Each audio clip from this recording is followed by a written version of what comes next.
Hello student, I am Deshmukh DK, professor at Krishna Mahavidyalaya Retri Budruk, Junior Physics Department. I have studied 8 number chapter in 12th Science textbook, Electrostatic. In this lecture, I have explained the expression for electric potential energy in electrostatic part number 5.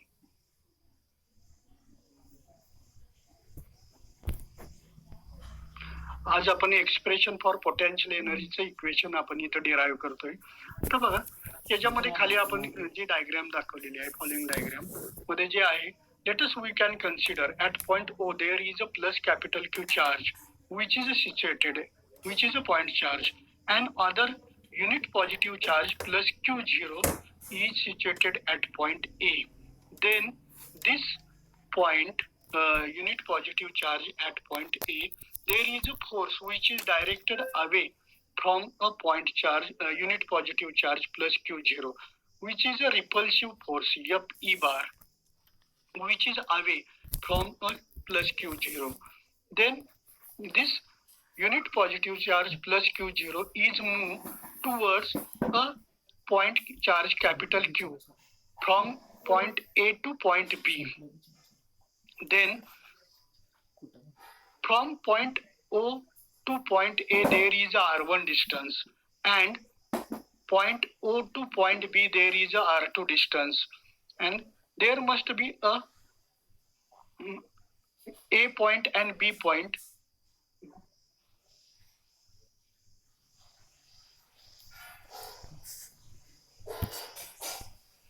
The work done against the electrostatic force Fe bar. Fe bar जो electrostatic force आहे त्याला work done हे जे होते ते against direction मध्ये होते. Direction of force and work done is opposite to each other in displacing the charge Q0. Q0 हा युनिट पॉझिटिव्ह चार्ज आहे तो डिस्प्लेस करत असताना जे वर्क डन होते through a small displacement dr. dr एवढी स्मॉल डिस्प्लेसमेंट आहे ती आपण डायग्राम मध्ये दाखवली. ती जी डिस्प्लेसमेंट होती dr ते होत असताना फोर्स आणि वर्क डन एकमेकाच्या अपोजिट आहे. Appears and increase in the potential energy. त्यामुळे पोटेन्शियल एनर्जी इनक्रीज होते. and so this increase in potential energy can be denoted by du. du equal to the product of force into displacement, that is du equal to Fe bar dot dr bar. म्हणजे हे multiplication आहे. आपल्याला माहित आहे definition of work done म्हणजेच काय आहे. It is a multiplication of force into displacement. त्या फॉर्म्युल्यानुसार त्या डेफिनेशन नुसार आपण इथं हा फॉर्म्युला तयार केला. du equal to Fe bar into dr bar. dr bar is a displacement vector and Fe bar is a force vector. And so simplify this equation, then we can write du equal to minus Fe into dr. जो dot product दोन वेक्टरचा आहे तो simplify केला आणि त्याच्यावरून काय equation मिळालं तर मायनस Fe इंटू dr मिळालं. Negative sign appears because the displacement dr bar is against the electrostatic force Fe bar. दोन्ही वर सांगितल्याप्रमाणे दोन्ही एकमेकाच्या अपोजिट डायरेक्शन मध्ये आहेत त्यामुळे ते निगेटिव्ह साइन आलं. For the displacement of the charge from the initial position A to the final position B, the change in potential energy delta U can be obtained by integrating du. आता जे आपण unit positive charge Q0 आहे त्याचं displacement आपण करणार आहे A point पासून B point पर्यंत. त्यामुळं त्या डिस्प्लेसमेंट होत असताना जी चेंज इन पोटेन्शियल एनर्जी होते त्यासाठी आपण नोटेशन डेल्टा U वापरणार आहे आणि त्याच्यासाठी आपण काय करणार आहे इंटिग्रेशन घेणार आहे. पुन्हा जे वर आपण इक्वेशन डेल्टा du च मिळवलेलं आहे equal to du equal to minus Fe into dr त्याचं इंटिग्रेशन घेणार कारण आपण स्मॉल डिस्प्लेसमेंट होती त्याचं आपण व्हॅल्यू काढलेली होती ती du equal to minus Fe into dr हे स्मॉल वर्क डन आहे. आता आणि स्मॉल पोटेन्शियल एनर्जी आहे. आता हे स्मॉल वर्क डन झालं त्यामुळे स्मॉल पोटेन्शियल एनर्जी मिळाली आपल्याला. आता ए पासून बी पर्यंत जो पॉइंट डिस्प्लेस होतोय, युनिट पॉझिटिव्ह चार्ज डिस्प्लेस होतोय Q0, त्यावेळेला जे चेंज इन पोटेन्शियल एनर्जी होणार आहे ती change in potential energy delta you न दाखवली can be obtained by integrating. Integration घेणार आणि त्याच्यावरून डेल्टा डीयू ची व्हॅल्यू काढणार. आणि इंटिग्रेशन कोणाचं घेणार तर वर जे इक्वेशन आपण मिळवलंय du equal to minus F E into D R त्याचं इंटिग्रेशन घेणार.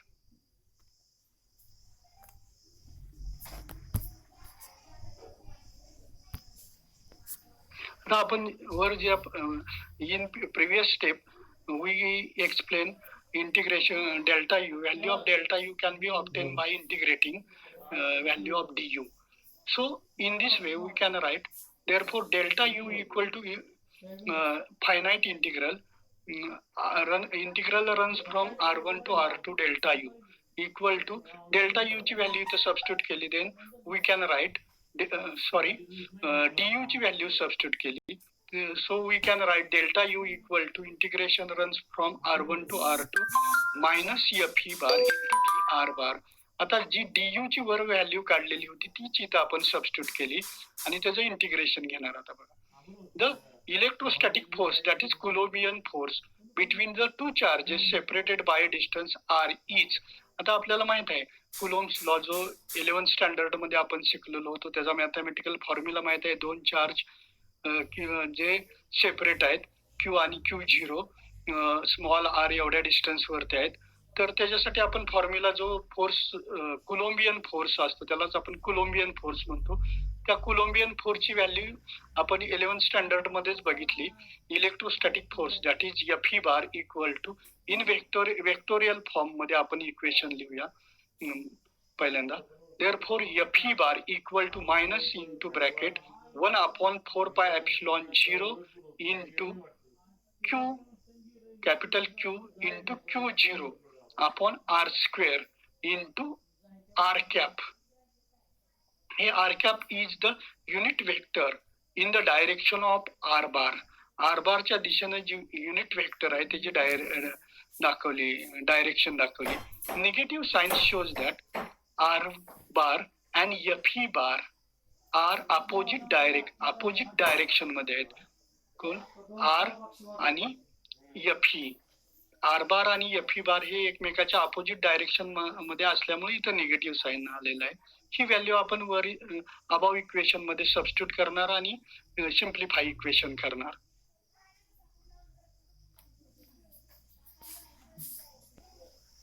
वर ज्या पद्धतीने आपण इक्वेशन मध्ये फोर्सची व्हॅल्यू जे कुलोम्बियन फोर्स आहे म्हणजे जे 11th स्टँडर्ड मध्ये आपण तो डिराइव्ह केलेला होता कुलोम्स लॉचा formula mathematical formula vector form मध्ये त्याची व्हॅल्यू सबस्टिट्यूट केल्यानंतर इक्वेशन मॉडिफाय होते. Change in potential energy delta U equal to integration runs from r1 to r2 du equal to integration runs from r1 to r2 minus into 1/4 pi epsilon 0 into Q0 upon r square into r cap into dr bar. आता ही value substitute केल्यानंतर अशा पद्धतीने equation modify झालं. आता हे simplify करायचे. आता इथे बघा जे इंटिग्रेशन आपण जे घेतोय दोन लिमिट मधलं R1 आणि R2 ह्या लिमिट आहेत इंटिग्रेशनचे त्याच्यामधलं आपण इंटिग्रेशन घेणार. आता ह्याच्यामध्ये 1/4 pi epsilon 0 is constant quantity. Then magnitude of capital Q charge is also constant. Then Q0 is also constant. So these constant terms are taken outside to the integration. Then in the simplified step we can write delta u equal to minus into bracket 1/4 pi epsilon 0 into capital Q into Q0 into integration R1 to R2 R 1/r square into r bar cap into dr. आता इथं R बार cap ही सुद्धा जो unit vector आहे त्याची सुद्धा value 1 असते, constant असते, त्यामुळे तो सुद्धा आपण निग्लेक्ट केला इथून. त्यामुळं त्याचा इफेक्ट, त्याची व्हॅल्यू 1 आपण इथं सबस्टिट्यूट केली आर कॅपची. त्यामुळे ह्या पद्धतीने अशी मॉडिफाईड स्टेप कशी होईल तर therefore delta u equal to -1/4π∈0 into capital Q into Q0 into integration runs from R1 to R2 1/r² into dr. आता हे इथं तुमच्या ह्याच्या नोट्स मध्ये हे दिसत नाहीत स्टेप, परंतु हे सिम्प्लिफाईड स्टेप आहेत, त्या तुम्हाला फक्त एक्सप्लेन करून मी सांगितल्या. आता त्याची काय तुम्हाला एवढी आवश्यकता नाही एक्सप्रेशन मध्ये लिहिण्याची, डायरेक्ट तुम्ही ही स्टेप पुढची इंटिग्रेशन काढून इव्हॅल्युएट करून जी लिहिलेली आहे ती लिहिली तरी चालते. आता आपल्याला माहित आहे 1/r² into dr असेल, तर त्याचं इंटिग्रेशन घेत असताना 1/r² आहे ते रेस टू पॉवर मध्ये लिहिताना न्यूमरेटरला लिहायचं म्हणलं तर r⁻² आपण लिहितो, आणि ह्याच्या इंटिग्रेशन घेत असताना x⁻² असेल इंटू dx असेल, आणि त्याचं इंटिग्रेशन घेत असेल तर x⁻² + 1 अशा पद्धतीने आपण त्याचं इंटिग्रेशन घेतो, आणि ते इथं तो फॉर्म्युला इंटिग्रेशनचा जो आहे तो इथं यूज केला, आणि तो यूज करून आपण सिम्प्लिफाय करून ही स्टेप लिहितोय बघा. Delta U equal to -1/4π∈0 into Q into Q0 into bracket मध्ये -1/r रेस टू, म्हणजेच जे ह्याला लिमिट आहे upper limit lower limit, upper limit R2 आला, लोअर लिमिट R1 आलं. आता त्यानंतर ही जी लिमिट आहेत, जे आता दोन इथं टर्म आहेत, दोन्ही मध्येही मल्टिप्लिकेशन आहे, दोन ब्रॅकेट आहेत, दोन्ही मध्येही मल्टिप्लिकेशन आहे, आणि पहिल्या ब्रॅकेटच्या बाहेरच्या बाजूला मायनस साइन आहे, आणि जे लास्ट ब्रॅकेट मधली टर्म आहे -1/1/r आहे त्यालाही मायनस साइन आहे. आता ह्या दोन्ही मायनस मायनसचं प्लस झालं, अशा पद्धतीने म्हणजे मायनस इंटू मायनस प्लस मध्ये त्याचं कन्व्हर्शन झालं. त्यामुळे आपण पुढचं इक्वेशन लिहित असताना बघा डेल्टा यू बरोबर काय होणार तर मायनस इंटू मायनस प्लस झालं, आणि त्याचं इथं स्टेप लिहिलेली नाही, परंतु ते आपण सिम्प्लिफाय मध्ये म्हणजे साईडला सिम्प्लिफाय करून सांगतो, सिम्प्लिफाय केलेली आहे ती तुम्हाला सांगतो. Delta U equal to minus into minus plus झालं 1/4π∈0 into capital Q into small Q0 into 1/r, आणि ब्रॅकेटला अप्पर लिमिट आणि लोअर लिमिट दिलेलं आहे, upper limit R2 lower limit R1.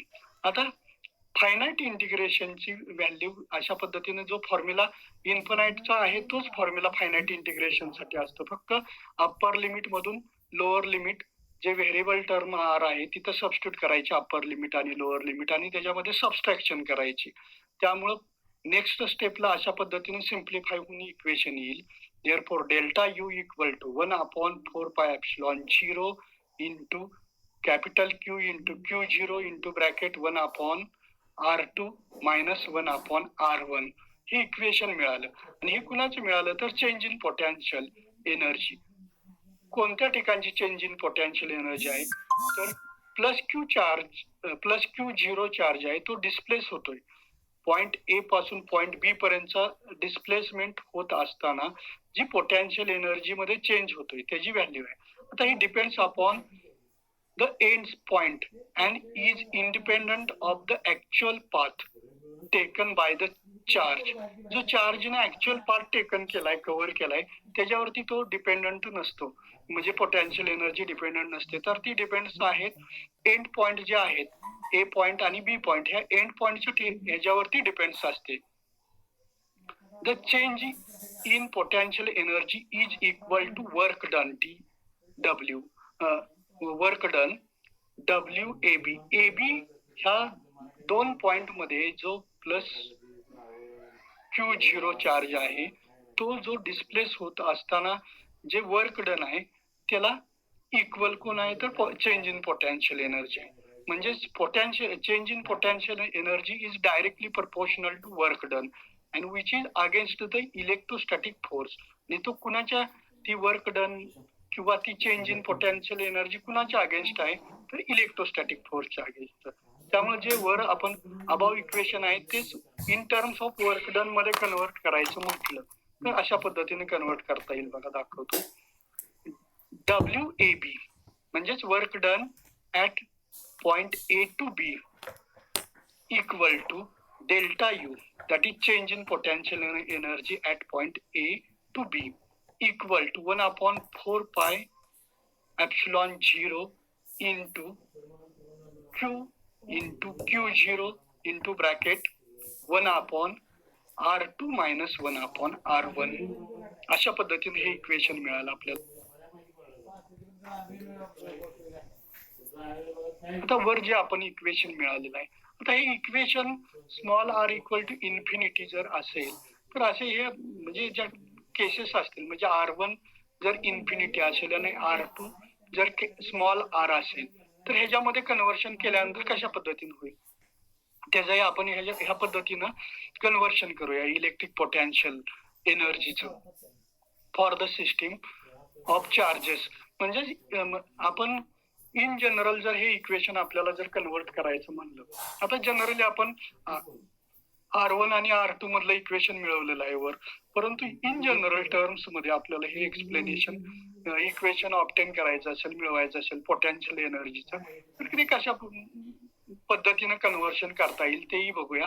आता वरच्या ह्याच्यामध्ये जे आपण वरचं इक्वेशन ऑब्टेन करत असताना जे आपल्याला एक्झामच्या दृष्टीने ज्या स्टेप्स महत्वाच्या नाहीत त्या नुसत्या तुम्हाला एक्सप्लेन केलेल्या आहेत, त्या ऍक्च्युअल नोट्स मध्ये किंवा ऍक्च्युअल आपण जे एक्सप्लेनेशन किंवा फॉर्म्युला डिराईव्ह करताना ज्या स्टेप्स मांडणार आहे त्या स्टेप्स मध्ये त्याची काय आवश्यकता नाही, त्यामुळं त्या तिथं घेतलेल्या नाहीत, लिहिलेल्या नाहीत. तर त्या आपण म्हणजे इन जनरली आपण कन्सिडर करायच्या असतात किंवा सिम्प्लिफायच्या त्या स्टेप्स आहेत. त्याला म्हणजे मार्क डिस्ट्रीब्युशन मध्ये बोर्डाच्या त्याला वेटेज नसतं, त्यामुळे त्या काय लिहिलेल्या नाहीत. तर आता आपण हे जे वर जे ऑब्टेन केलेलं इक्वेशन आहे इलेक्ट्रिक पोटेन्शियल एनर्जीचं, ते आपल्याला R1 आणि R2 मध्ये जे होतं ते आपण in terms of small R मध्ये कन्व्हर्शन करायचे आहे, म्हणजे इन जनरल मध्ये इक्वेशन ते आपल्याला कन्व्हर्शन करायचे आहे. तर त्याच्यासाठी बघा, it is convenient to choose infinity to be the point of zero potential energy as the electrostatic force is zero at small r equal to infinity. जर small r equal to infinity असेल तर जी potential energy आहे ती infinity एवढ्या distance वरती electrostatic त्याला zero potential energy म्हणतो आपण, आणि त्यावेळेला इलेक्ट्रोस्टॅटिक फोर्सची सुद्धा व्हॅल्यू झिरो असते. आता thus the potential energy U of the system of 2 point charges Q1 and Q2, आपण latest consider in generally Q1 आणि Q2 चार्जेस जर कन्सिडर केले, स्मॉल Q1 आणि small Q2 charges separated by small r distance can be obtained from the above equation by using R1 equal to infinity and R2 equal to small R. हे value consider करून R1 ची value infinity घेतली, consider केली, आणि R2 ची small R consider केली, तर above equation can be modified और सिम्प्लिफाय इन फॉलोइंग वेज, और it is given by following veg. U of R or UR equal to 1 upon 4 pi epsilon 0 into Q1 into Q2 upon R. This is our final equation of electric potential energy, or this is in general equation of the potential energy at point Q1 and Q2, and which is separated by distance small r. So this is our required equation, that is U of R equal to 1 upon 4 pi epsilon 0 into bracket Q1 into Q2 upon R. And from this equation we can find out potential energy at a distance R whenever Q1 and Q2 are separated by distance small r. So this potential energy equation is most useful in electrostatic. in next article or in next syllabus of chapter. Okay student, अशा पद्धतीने आपण electric potential एनर्जीचं equation मिळवलेलं आहे.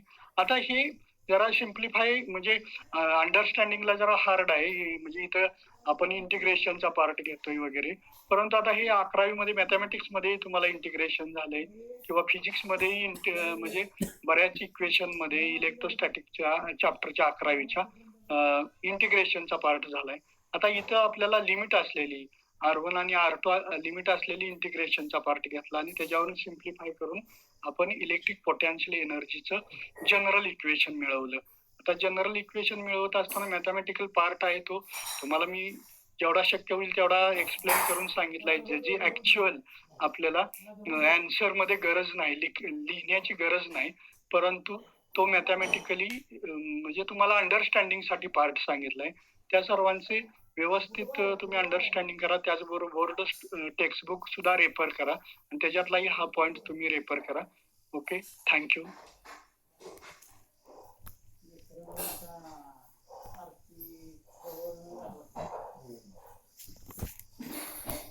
Gracias.